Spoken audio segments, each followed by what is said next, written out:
Hi photographers, it's Sarissa with Immerse Photography, and in this quick tutorial I'm going to show you how to clone out a large object from your photos. Now you can do cloning inside of Lightroom, but I much prefer Photoshop because I feel Lightroom is a little bit clunky and awkward and I have a lot more control here in Photoshop. So I'm going to start by grabbing my clone tool and I'm going to make sure that I have a really nice large paintbrush. I'm going to click the Alt button and I'm going to select that area and I'm simply going to come over here and I'm going to start painting over the thing that I want to clone out. Now, you'll see that I got a little bit of that dress right there, so no big deal. I'm simply going to select a different area, maybe make my paintbrush a little bit smaller.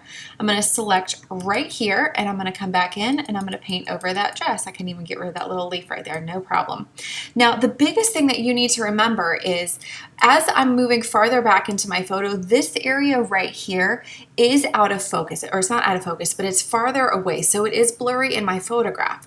Well, my supermodel right here is closer up to me and she's in focus. So you need to be aware of that. As you're cloning photos and you're making your backgrounds match, you want to make sure that the area that you're cloning matches the focal length of the rest of the area. So I'm going to keep cloning out my friend here, even though I love her to pieces. Going to get rid of her. Sorry, babe.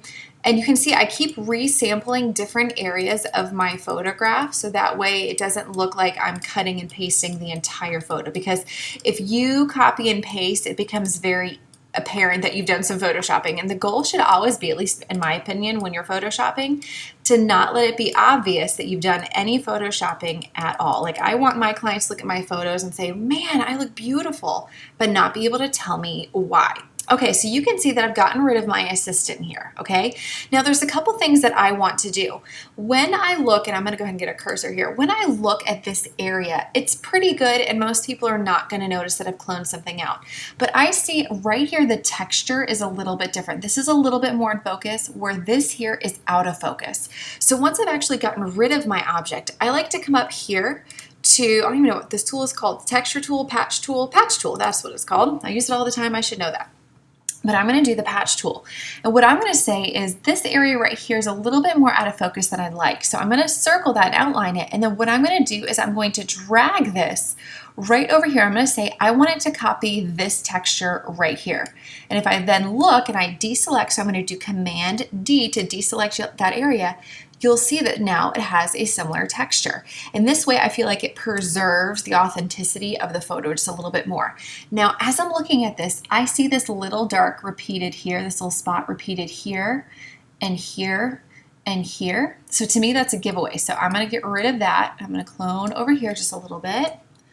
And if I look at that, that looks pretty nice to me. I'm going to check over here and make sure that everything looks okay. And to me, this looks pretty darn good. So all I'm going to do now, if I've been working in Photoshop, I'm simply going to do Command S to save my photo. And same thing, if I've been working in Lightroom, what I'm doing right here, you just saw it save up here in the corner. It's now going to send it back into Lightroom. And if I click into Lightroom, you'll see that I now have my new photo generated. Give it a second to pop up here. I have my new photo generated, there we go, and there's my old photo. See the difference there?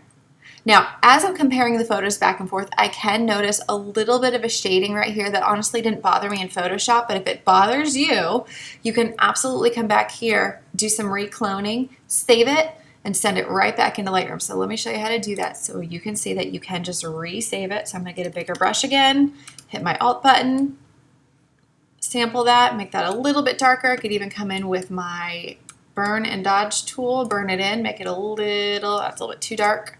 Change my exposure here, let's say that's at 15. I'm gonna change that right there, darken it up. Now I can save it, go right back into Lightroom, and there is my newly adjusted photo. I feel like that one's actually a little bit better. So that's it, an easy tutorial about how to clone out a large object in your photos. If you found this tutorial helpful, I would love it if you would subscribe here to my YouTube channel. And if you're a professional photographer or someone wanting to know more about photography, I invite you to come over to immerseworkshops.com, where I have professional workshops for pro photographers and beginning workshops for everyone from soccer moms to amateur photographers. I would love it if you guys would join me, and thank you so much for watching this tutorial. I hope you have a great day.